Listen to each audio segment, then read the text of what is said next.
Le tyran n'a que deux yeux, deux mains, un corps, il n'a rien de plus que le dernier des habitants. Ça, c'est une phrase de Étienne de la Boétie, et elle remet de l'ordre dans notre idée du pouvoir.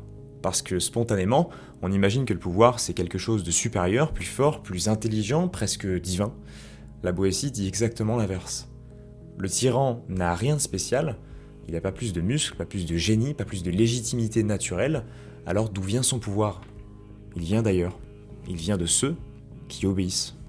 Un seul homme, même armé, ne peut pas contrôler un peuple entier, il ne peut pas surveiller tout le monde, il ne peut pas frapper tout le monde, il ne peut pas décider tout seul. Ce qui le rend puissant, ce n'est pas ce qu'il est, c'est ce que les autres font pour lui. Ils obéissent, ils relaient ses ordres, ils le défendent, ils l'habituent à exister comme tyran. Et avec le temps, le renversement devient total.